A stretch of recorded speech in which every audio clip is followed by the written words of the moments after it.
here with Julian Lara. And Julian, you grow all sorts of tropical fruit. I know mangoes, of course, and your family's been a major producer of mamey, or at least of mamey trees for a long time.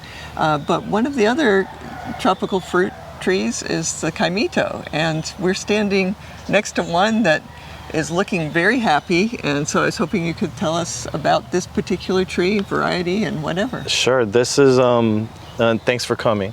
This one is called Hipolito. It's named after Hipolito Mejia, the former president of the Dominican Republic, who is a big mango fanatic. He loves mangoes, and I had the opportunity to go to the Dominican Republic and meet him and bring him budwood and to add to his collection. He has like a collection, you know, of every single mango and also every single fruit.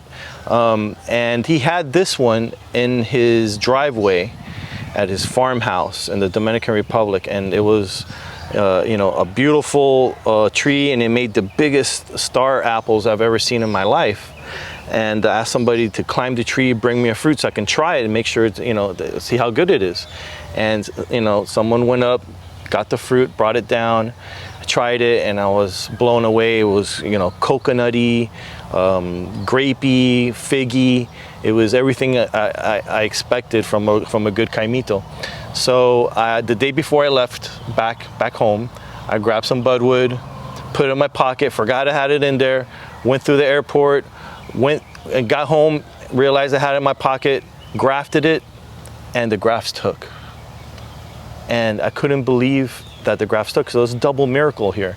I got through the airport, and I got these things to take, these grafts to take.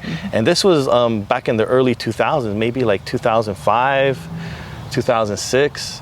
So I had grafted these, they took, I planted them in the ground, and nonetheless, they made the same exact fruit that I had in the DR.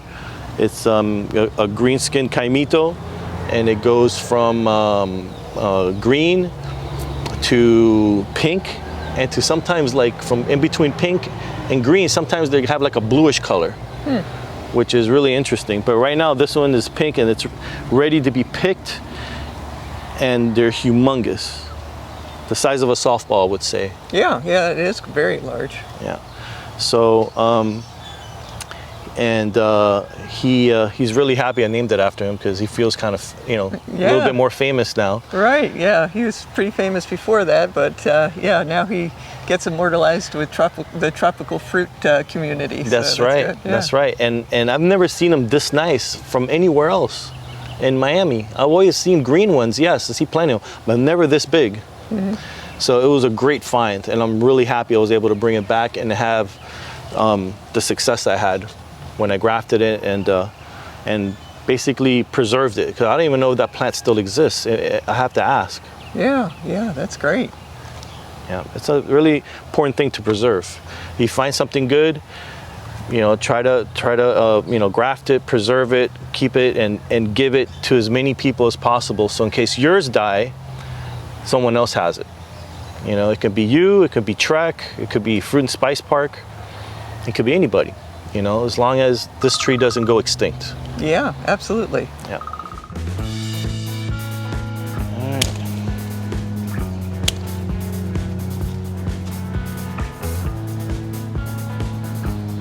It's like some exotic planet. It's beautiful. Got it.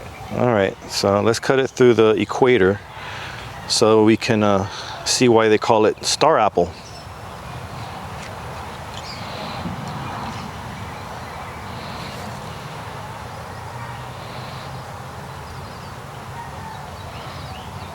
And I'll cut Chris a segment here. I don't know, it's a lot of food. Yeah, I know, it's lunch.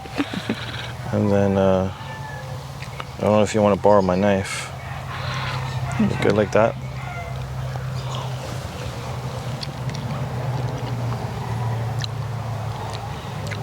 It's a spot. Very nice.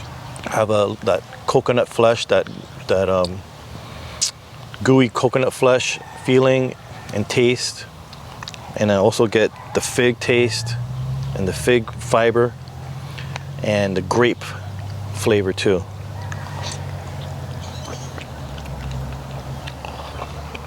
Very underrated fruit.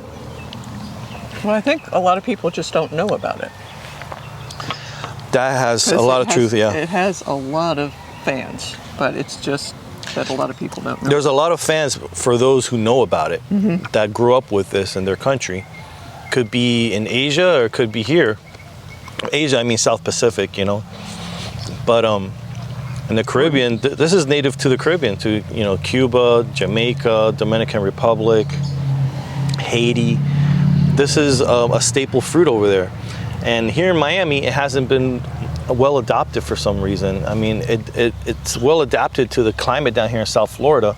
It is cold sensitive like everything else, but it does well. And it's really a mystery to me why this isn't more adopted by nurseries and dooryard growers. So, cameraman, I'll save one for you. Thank you.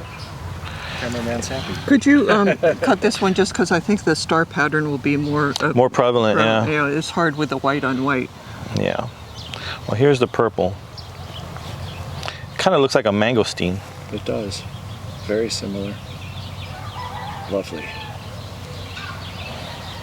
All right. Perfect.